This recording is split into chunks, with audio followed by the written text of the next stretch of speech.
నమస్తే. Welcome to Dharmayuddham. నేను మీ జర్నలిస్ట్ సిద్ధు. నాతో పాటు నా జర్నలిస్ట్ మిత్రుడు ప్రవీణ్ నాతో పాటు ఈరోజు మన స్టూడియోలో ఉన్నాడు. అయితే జనసేన ఆవిర్భావ సభ ఏదైతే జరిగిందో 12వ ఆవిర్భావ సభ, సో దానికైతే మేము ఇక్కడ కంగ్రాచులేట్ చేస్తూ ఈ వీడియోని అయితే మేము స్టార్ట్ చేస్తున్నాము. ఎందుకంటే ఆయన సినీ ప్రస్థానం మనం చూసినాము, ఆయన రాజకీయ ప్రస్థానాన్ని కూడా అందులో ఉన్న ఒడిదుడుకుల్ని ఆయన ఎట్లయితే పడి లేచిండో, సో ఇవన్నీ మనం చూస్తూనే ఉన్నాము. అయితే అదంతా పెద్ద సబ్జెక్టు. అటు సినిమాని మనం టచ్ చేయకుండా, ఇటు రాజకీయాన్ని మొత్తం టచ్ చేయకుండా ఆయన ఏవైతే మెయిన్గా మాట్లాడిండో ఆ 3 పాయింట్స్ అయితే చాలా నచ్చినాయి. చాలామంది సోషల్ మీడియాలో దీని గురించి మాట్లాడుకుంటున్నారు. ఎవరెవరికైతే ఆయన ఇచ్చి పడేయాలనుకున్నాడో అది చాలా గట్టిగా ఇచ్చి పడేసిండు. అది వెదర్ స్టాలిన్ రూపీ వివాదం కావచ్చు, అంటే ఏదైతే హిందీ గురించి మాట్లాడిండో స్టాలిన్, సో దాని గురించి కావచ్చు, తమిళనాడు ముఖ్యమంత్రి అండ్ ఓవైసీ బ్రదర్స్కి అయితే చాలా గట్టిగా ఇచ్చి పడేసిండు. ఓవైసీ బ్రదర్స్తో పాటు సూడో సెక్యులర్స్ ఎవరైతే ఉంటారో, అంటే ఒక మతాన్ని తిట్టి తమ మతాన్ని మాత్రమే తిట్టకూడదు అనేసి అనుకునే కొంతమంది సూడో సెక్యులర్స్ వాళ్ళు ఉంటారు కదా, సో వాళ్ళకైతే ఇచ్చి పడేసిండు అనేసి మనం ఇక్కడ అనుకోవచ్చు. సో ఈ 3 పాయింట్స్ మనం మాట్లాడుకుందాం. అయితే పవన్ కళ్యాణ్ గారి ఈ రాజకీయ ప్రస్థానం పైన ఒక 1 మినిట్ అయితే మేము మాట్లాడతాము. ఎట్లా అనిపించింది ఏదైతే 12వ ఆవిర్భావ సభలు? నిన్న సభ మొదలైన దగ్గర నుంచి చివరి వరకు కంప్లీట్ అయ్యేంత వరకు అశేష జనవాహిని. నిజంగా ఒకప్పుడు పవన్ కళ్యాణ్ గారు బహిరంగ సభలు పెట్టినప్పుడు అయితే ఎంత జనం వచ్చేదో ఇప్పుడు అంతకు మించి జనాలు వచ్చారు. మళ్ళీ ఫ్యాన్స్ ఓటర్గా కన్వర్ట్ అయిన తర్వాత కూడా ఆయన ఎట్లా మాట్లాడాడు, ఎంత పద్ధతిగా మాట్లాడాడంటే మనం ఇక్కడ ఒక విషయం ఆలోచించుకోవాలా. ఏంటంటే ఆయన ఇది తొలి అడుగు మాత్రమే, ఇంకా చేయాల్సింది చాలా ఉంది అన్న మాటతో మొదలుపెట్టి చివరగా సనాతన ధర్మం నా రక్తంలోనే సనాతన ధర్మం ఉంది అనే అంశం చెప్పడంతో ఆయన సభ పూర్తిగా ముగించేశాడు. కానీ ఒక్క విషయం ఇక్కడ అర్థం కావాల్సింది ఏంటంటే, ఆయన రాజకీయ ప్రస్థానాన్ని ఒకసారి చూసుకుంటే ఆయన పూర్తిగా సినిమా వైపు నుంచి పూర్తిగా రాజకీయ వ్యక్తిగా మారిన తర్వాత కూడా ఆయన పద్ధతిగా, అంటే ఆయన ఒక విషయం చెప్తారు క్లియర్గా, నేను ఒక పెద్ద ఫ్యాన్ బేస్ హీరోని కాదు, నేను ఒక సూపర్ అది ప్యాన్ ఇండియా స్టార్ నేను కాదు అని తనకు తానుగా ఒద్దికగా ఓపికగా ఆయన మాట్లాడుతూ కొన్ని విషయాలు పరాయి వేరే హీరోలకు సంబంధించిన విషయాలు అంత పెద్ద హీరోని కాదండి అని చెప్పి తన బలహీనత, తన గొప్పతనం, తన మంచితనం, అంటే ఒక స్వామి వివేకానంద ఒక మాట అంటాడు, ఏమంటే మనకెంత తెలుసో మనకు తెలవాలా, మనకెంత తెలియదో కూడా మనకు తెలవాలా. కానీ పవన్ కళ్యాణ్ గారికి తనకెంత తెలుసో తనకు తెలుసు, ఎంత తెలియదో కూడా తనకు తెలుసు. కాబట్టి ఒక విషయం అన్నాడు, సామాజిక రాజకీయ చారిత్రక అంశాలు చదవకుండా, పుస్తకాలు చదవకుండానే పార్టీ పెట్టేస్తానా, చాలా మంది అంటారు సినిమా రంగులు పూసుకునే వాడికి రాజకీయాలు ఎందుకు రా అన్న మాటని ఎవరికి సమాధానం చెప్పకుండా వాళ్ళు బహిరంగ సభలో మాత్రం సమాధానం చెప్పారు. పవన్ కళ్యాణ్ గారు గొప్ప లక్షణం ఇంకో విషయం చెప్తాం మీకు. ఆయన ఏంటంటే చాలా మంది గత ఆంధ్రప్రదేశ్ని పాలించిన గత ప్రభుత్వం ఈయన మీద, పవన్ కళ్యాణ్ గారి మీద, ఆయన భార్య మీద, ఆయన పిల్లల మీద ఆడిపోసుకొని దుమ్మెత్తి పోసి అమ్మన బూతులు తిట్టిన ఉన్నాయి. కానీ ఆయన మీరు గమనించారు ఒక్కసారి పవన్ కళ్యాణ్ గారి గొప్ప లక్షణం, ఇప్పటి వరకు ఆయన వ్యక్తిగతంగా మాత్రం ఎవరిని దూషించలేదు. నిన్న బహిరంగ సభ పెట్టినప్పుడు మాత్రమే ఏం చెప్పాలనుకున్నాడో, నా భవిష్యత్ ప్రణాళిక ఏంది, 2047కి వికసిత్ భారత్ స్వర్ణాంధ్రప్రదేశ్ ఎట్లా ఉండాలా అనే ఆలోచనలో నా లక్ష్యం ఏంది, నా ఆలోచన ఏంది 2047కు ఒక అమాయకుని అయిన నేను, నా కోపం వస్తేనే సమాజంలో ఇంత మార్పు తీసుకొచ్చి ఇంతమంది ఎమ్మెల్యేలను 100% స్ట్రైక్ రేట్తో 2 ఎంపీలను సాధించిన, మీకు కూడా కోపం రావాలా, మీకు కూడా కోపం వస్తేనే సమాజంలో మార్పు వస్తుంది. నేను తప్పు చేస్తే నన్ను కూడా మీరు నిలదీసి అడగాలి, గల్ల పట్టుకొని నిలదీయాల్సిన బాధ్యత మీ మీద ఉంది అని చెప్పేసి తనకు తానుగా ఇట్లాంటి రాజకీయ నాయకుడు నాకు తెలిసి, నాకున్న తక్కువ ఎక్స్పీరియన్స్తో చెప్తున్నాను, కానీ ఇట్లాంటి నాయకుడు నేను ఇప్పటివరకు చూడలేదు. నేను తప్పు చేస్తే నా కొమ్ములు కూడా విరవండి అనే విధంగా పవన్ కళ్యాణ్ గారు మాట్లాడిన మాటలు, దాంతోపాటు కొందరు కుహనా మేధావులకు, సూడో సెక్యులర్ మేధావులకు వాళ్ళకు కూడా సమాధానము ఎట్లా చెప్పాను. పవిత్ర రంజాన్ మాసంలో మహమ్మద్ ప్రవక్తకి మీరు ఒక మాటని దూషించగలరా, దూషించి బతకగలరా? సో పవిత్ర రంజాన్ మాసంలో మొహమ్మద్ ప్రవక్త గారికి, లేకపోతే అల్లాని, లేకపోతే జీసస్ క్రైస్ట్ని మీరు ఒక మాట మాట్లాడి దూషించగలుగుతారా, దూషించగలిగి మీరు బతకగలుగుతారా అనేసి సూడో సెక్యులర్స్కి ఈయన ఒక ఛాలెంజ్, ఓపెన్ ఛాలెంజ్ అయితే ఇక్కడ విడిచిండు.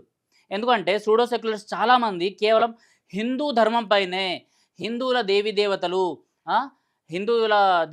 ఎవరైతే రాముడు, లేకపోతే ఇటు వినాయకుడు, అంటే ఇటు ఏదైతే వినాయక చవితి వస్తుందో ఆ టైంలో వినాయకుడిని, శ్రీరామనవమి టైంలో శ్రీరాముణ్ణి, లేకపోతే ఇటు సైడు ఛత్రపతి శివాజీ మహారాజ్ని, లేకపోతే కేవలం హిందూ ధర్మాన్ని, హిందూ ఆలయాల్ని మాత్రమే టార్గెట్ చేస్తూ మాట్లాడే సూడో సెక్యులర్స్కి మీకు దమ్ముందా అనేసి అడిగిండి. ఇక్కడ ఈజీగా మనకు అర్థమవుతుంది. ఎందుకంటే పవన్ కళ్యాణ్ గారు ఎప్పుడైతే ఈ సనాతన ధర్మం గురించి మాట్లాడడం స్టార్ట్ చేసిండో, పవన్ కళ్యాణ్ గారికి కూడా యాంటీ వాళ్ళ కొంతమంది ఫ్యాన్స్ ఎవరైతే ఉంటారో వాళ్ళు కొంతమంది యాంటీగా తయారైనరు. వాళ్ళు అర్థం చేసుకోవాల్సింది ఏంటి అంటే, ఈయన ఎప్పుడు కూడా నేను ఇస్లాంకి అగేన్స్ట్ అనేసి చెప్పలేదు. ఈయన ఎప్పుడు కూడా నేను జీసస్ క్రైస్ట్కి క్రిస్టియానిటీకి అగేన్స్ట్ అనేసి ఎక్కడ చెప్పుకోలేదు. మా ఇంట్లోనే క్రిస్టియానిటీ ఉంది అని చెప్పిండ్రు. బట్ ఎవరి ఇష్టం వాళ్ళది అని చెప్పుకొని వచ్చిండు. అండ్ సనాతన ధర్మంలో నేను పుట్టి పెరిగినా కాబట్టి, సో ఏది ఎప్పుడు తెలుసుకోవాలో అప్పుడే తెలుసుకుంటాం కాబట్టి, అలా నేను సనాతన ధర్మం గురించి ఫైట్ చేస్తున్నాను, ఫైట్ చేస్తూనే ఉంటాను అనేసి అయితే ఈయన బల్ల గుద్ది మరీ చెప్పిండు. ఇది సూడో సెక్యులర్స్ అర్థం చేసుకోవాల్సిన అవసరం ఉంది.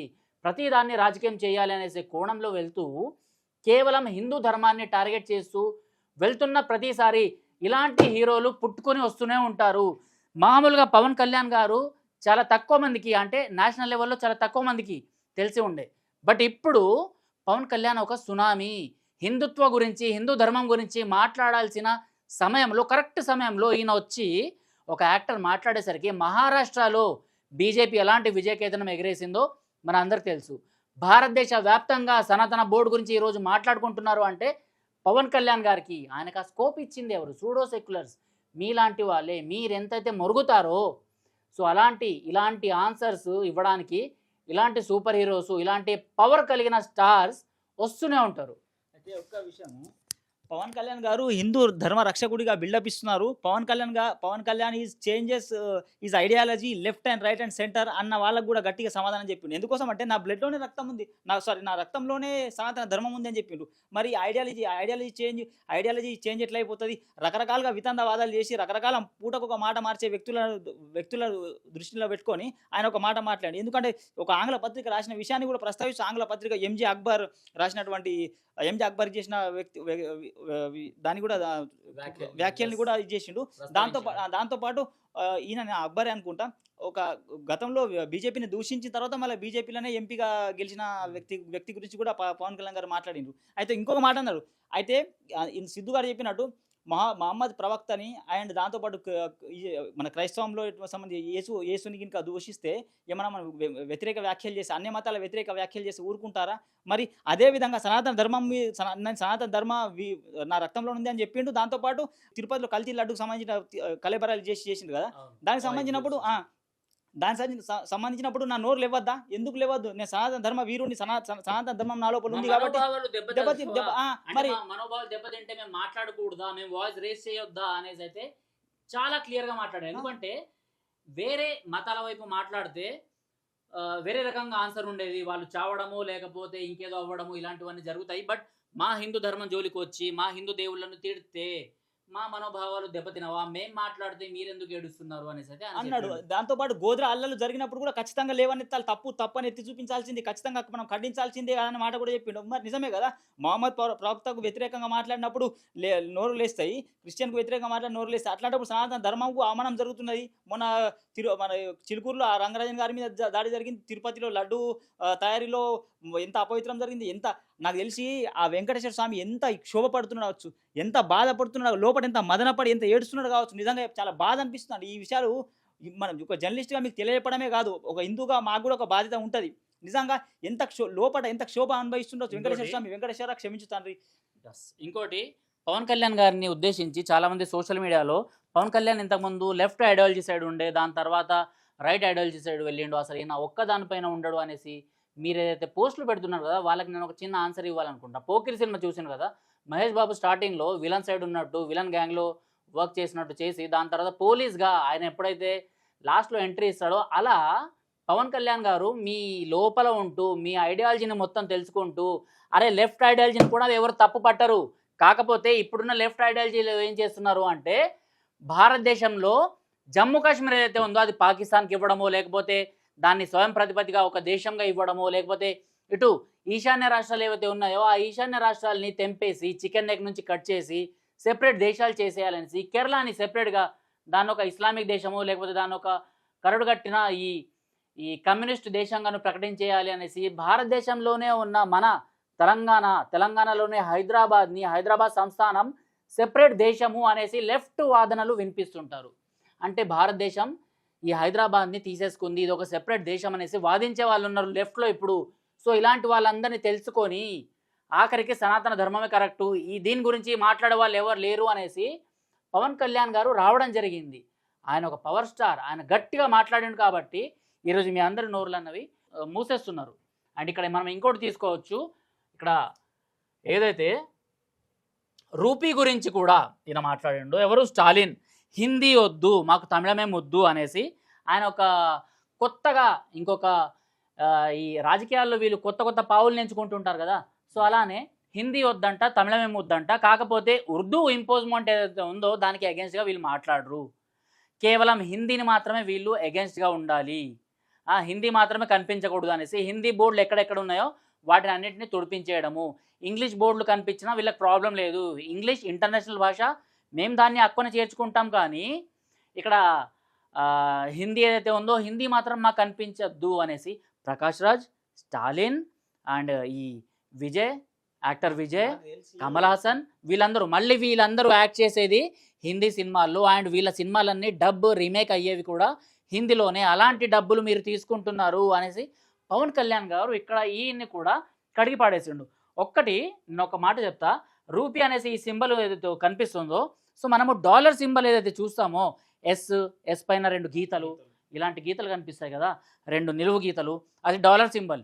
ఏన్ అనేసి చైనాకి సంబంధించిన మన రూపీ కరెన్సీ ఎట్లనో వాళ్ళకి ఏన్ కరెన్సీ ఉంటుంది, అది వై అనేసి వైలో నిలువు గీతలు అడ్డం గీతలు ఉంటాయన్నమాట, అవి వాళ్ళకి సంబంధించింది. వాళ్ళు అంతా అంటే వాళ్ళ దేశ ఖ్యాతిని ఖండాంతరాలు దాటింపజేసి వాళ్ళ డాలర్ని, వాళ్ళ ఎయిన్లని వాళ్ళు గర్వంగా ప్రదర్శిస్తున్నప్పుడు మన భారతదేశానికి కూడా రూపీ అంటే ఒకటి ఉండాలి అనేసి ఇది తయారు చేసిండ్రు. ఈ రూపీని తయారు చేసింది కూడా తమిళనాడుకు సంబంధించిన డిఎంకేకి సంబంధించిన ఒక ఎమ్మెల్యే, 2 సార్లు గెలిపొందిన ఒక ఎమ్మెల్యే వాళ్ళ అబ్బాయి. ఇది భారత ప్రభుత్వానికి నచ్చి ఈ రూపీ సింబల్ అన్న తీసుకుంది.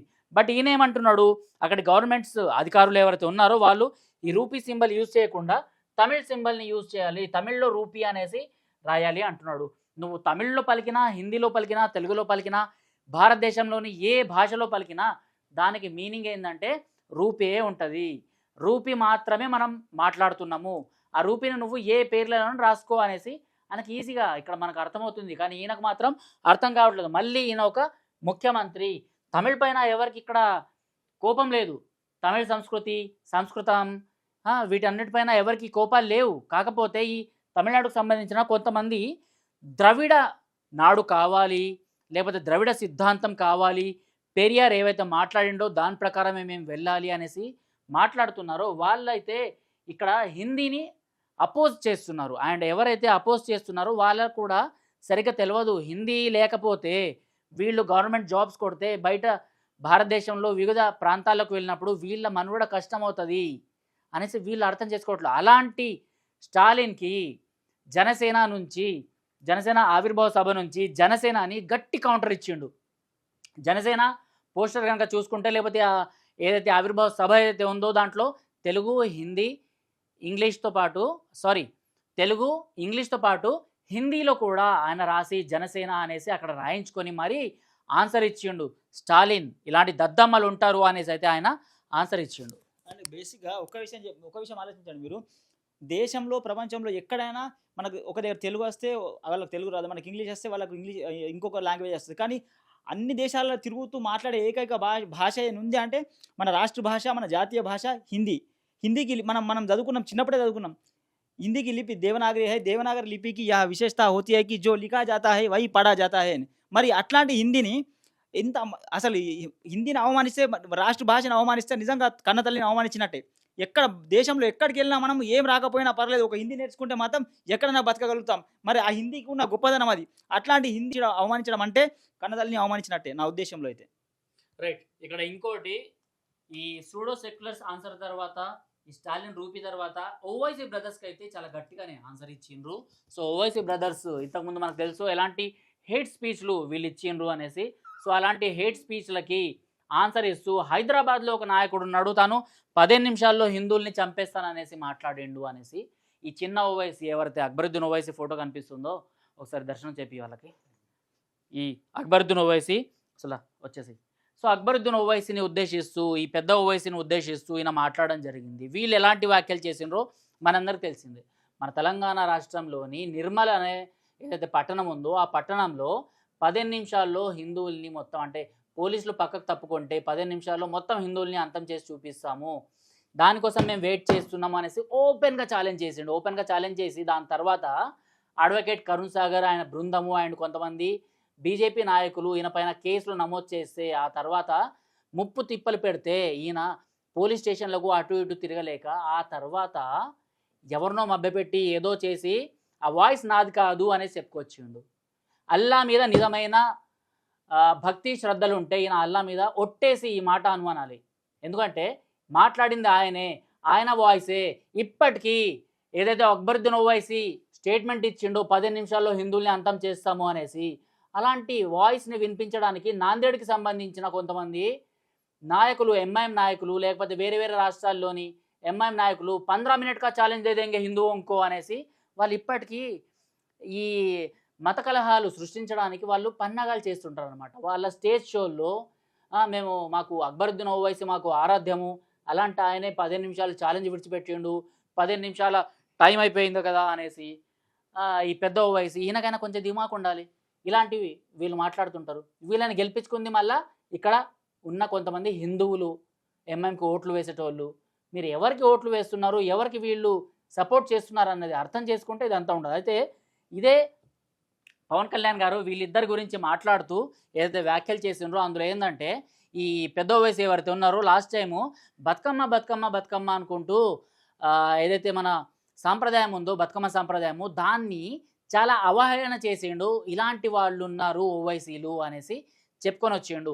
అండ్ వాళ్ళ తమ్ముడు ఎవరైతే ఉన్నాడో ఆయన 15 మినిట్ అనేసి ఇలాంటివి ఇస్తుంటాడు. అంటే వీళ్ళు రాముణ్ణి, కృష్ణుణ్ణి, భాగ్యలక్ష్మి అమ్మవారిని, మహాలక్ష్మి అమ్మవారిని, వినాయకుణ్ణి, ఇలాంటి వాళ్ళందరినీ వీళ్ళు అవహేళన చేస్తుంటారు. మళ్ళీ మేం మాట్లాడితే మాత్రము దీన్ని ఒక పెద్ద గొడవలాగా తీర్చిదిద్దారు, మాకు సెంటిమెంట్స్ హర్ట్ అవ్వవా అనేసి ఈయన మాట్లాడడం జరిగింది. ఇలా 3 పాయింట్స్ పైన అయితే ఈయన చాలా గట్టిగా మాట్లాడండి అనేసి దీని గురించి ఈరోజు వీడియో చేద్దాం అనుకున్నాము అండ్ వీడియో చేస్తున్నాం. అయితే ఏం లేదు, బేసిక్గా ఓవైసీ బ్రదర్స్ అప్పుడప్పుడు అంటే మనం కొన్ని విషయాలు మనం అంటున్న కొంతమంది మన హిందూ దేవతలను ఎట్లెట్లా మన వ్యతిరేకం చేస్తారో చెప్తారు. చిన్న ఎగ్జామ్, మన హిందువులనే మన హిందువులు కొంతమంది అంటారు, అరే గణపతి అప్పుడప్పుడు పాలు తాగుతాడరా, ఎందుకంటే నేను ఉన్నాను తెలియపడానికి అన్నట్టు. వీళ్ళు కూడా అప్పుడప్పుడు అంటే ఈ ఎగ్జాంపుల్ దానికి తీసుకుంటున్నాను అనుకోవద్దు, మన వాళ్ళే అంటుంది, అది కూడా తప్పే అని చెప్పబోతున్నా, అది నా ఉద్దేశం. వీళ్ళు కూడా అప్పుడప్పుడు మేము ఉన్నామని చెప్పుకోనికి మత ఘర్షణలు ప్రేరేపించేలా రెచ్చగొట్టే వ్యాఖ్యలు చేసి మత ఘర్షణలు ప్రేరేపించేలా వ్యాఖ్యలు చేయడం వాళ్ళిద్దరికి ఖచ్చితంగా అలవాటు. వాళ్ళు ఏదో రకంగా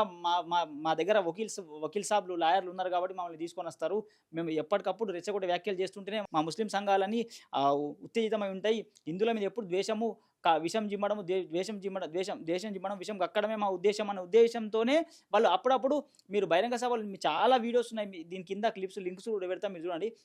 ఆయన చేసే బహిరంగ సభలలో ఎంత రెచ్చగొట్టే వ్యాఖ్యలు చేస్తారంటే మత ఘర్షణలు ప్రేరేపించే వ్యాఖ్యలు చేస్తారు. అక్కడ వాళ్ళు ఉన్న వాళ్ళ ముస్లిం సోదరులు కూడా ఖచ్చితంగా వాళ్ళు చప్పట్లు కొడుతూ బరాబరే సాయి బోలా సాబ్ పార్టీ. మరి రజాకారులు తెలంగాణలో ఇంతకుముందు ఏం చేసిండ్రు, అదే రజాకారుల పార్టీ ఇది.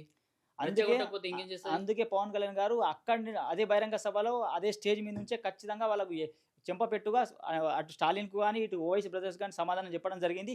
ఇప్పటికైనా కూడా మనము కళ్ళు తెరవకపోతే మన హిందూ సమాజం కళ్ళు తెరవకపోతే ఎప్పటికప్పుడు ఇట్లాంటి బ్రదర్స్ మొన్న చెప్తున్నా ఇప్పుడు కూడా పుట్టగొడుగుల్లా పుట్టుకొస్తూనే ఉంటారు. మనం అలర్ట్ ఉండాలి.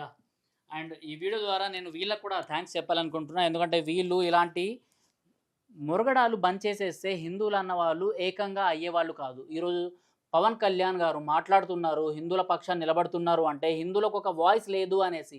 ఇన్ని రోజులు అణిగిమణిగి ఉన్న హిందువులు ఒక వాయిస్ వింటున్నారు, ఒక వాయిస్ ఒకతను వినిపిస్తున్నాడు. పవన్ కళ్యాణ్ అనే ఆయన వచ్చిండు, ఆయన సూపర్ హీరో, ఆయన పవర్ స్టార్ అనేసి ఆయనకి ఏదైతే జైలు కొడుతున్నారో భారతదేశ ప్రపంచవ్యాప్తంగా, దానికంతటికి వెనకాల కారణం వచ్చేసి ఈ సూడో సెక్యులరిస్టులు, ఈ స్టాలిన్ లాంటి వాళ్ళు, ఈ ప్రకాష్ రాజ్ లాంటి వాళ్ళు అండ్ ఈ ఓవైసీ లాంటి వాళ్ళు. వీళ్ళు మరుగుతేనే వీళ్ళకి ఆన్సర్ ఇవ్వడానికి ముందుకు వస్తుంటారు అనమాట. సో దీనిపైన మీరేమంటారు కామెంట్ బాక్స్లో తెలపండి. టిల్ దెన్ జై హింద్, జై భారత్.